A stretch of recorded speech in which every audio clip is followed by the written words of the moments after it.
2013 চনৰ 29 জুনৰ পৰা 2024 চনৰ 11 জুলাইলৈ ইয়াতে আছোঁ। ইয়াতে থাকি যিটো অনুভূতি অভিজ্ঞতা হ'ল এয়া এক সোণালী জীৱনৰ অধ্যায়।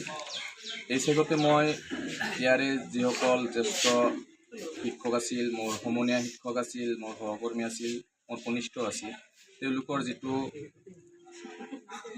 পৰামৰ্শ, যিটো তাৰমানে আশা আকাংক্ষা, সেইবোৰৰ লগত সদায় তাৰমানে সহযোগ কৰিবলৈ চেষ্টা কৰিছিলোঁ। তেওঁলোকে যথেষ্ট মৰম কৰিছে। আমি বাহিৰা জিলাৰ যদিও আমাক কেতিয়াও অনুভৱ কৰিবলৈ দিয়া নাছিলে।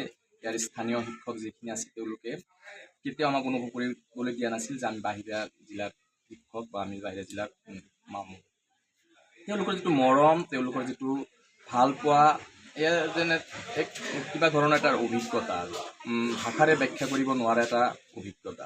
যিয়ে নহওক, মই সদৌ ইয়াৰে স্থানীয় যিবোৰ শিক্ষক আছে, মোৰ সমনীয়া জ্যেষ্ঠ যিবোৰ শিক্ষক আছে, তেওঁলোকৰ দীৰ্ঘায়ু জীৱন কামনা কৰিছোঁ, সুস্বাস্থ্য কামনা কৰিছোঁ, আৰু যিসকল মৰমৰ ছাত্ৰ ছাত্ৰী আছে, প্ৰাক্তন বৰ্তমান সকলোৰে উজ্জ্বল ভৱিষ্যত কামনা কৰিছোঁ। তেওঁলোকে সমাজৰ প্ৰতি যিটো দায়বদ্ধ, তেওঁলোকে দায়বদ্ধটো সুচাৰুৰূপে পালন কৰি যাওক, সত্যৰ পথত থাকক, সততাৰ পথত থাকক, আৰু যিসকল তেওঁলোকৰ পিতৃ মাতৃ আছে, জ্যেষ্ঠসকল আছে, তেওঁলোকক যথেষ্ট সন্মান কৰক। তাৰ বাবে মই সকলোৰে প্ৰতি আশা ৰাখিছোঁ, তেওঁলোকৰ সকলোৰে প্ৰতি অনুৰোধ জনাইছোঁ, আহ্বান জনাইছোঁ। আপোনাৰ ঘৰখন ক'ত আছে? মোৰ ঘৰ নলবাৰী জিলাত।